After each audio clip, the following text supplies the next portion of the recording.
Bonjour à tous, bonjour Isor. Bonjour Philippe.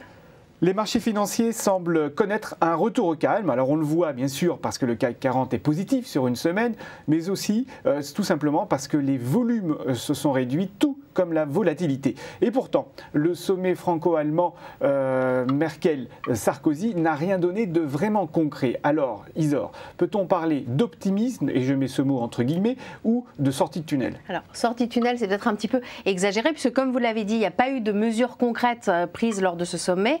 Et puis surtout, il n'y a pas eu de sujet évoqué comme les obligations européennes puisque ça aurait coûté très cher à l'Allemagne et puis aussi à la France. Et puis toutes les mesures prises sont restées très vagues, très floues.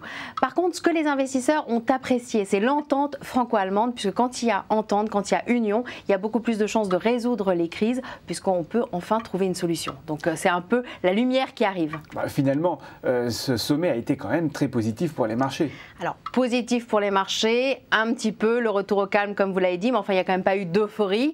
Et puis ça n'a pas été positif pour tous les secteurs, ça a été notamment négatif pour le secteur lié à l'activité sur les places boursières.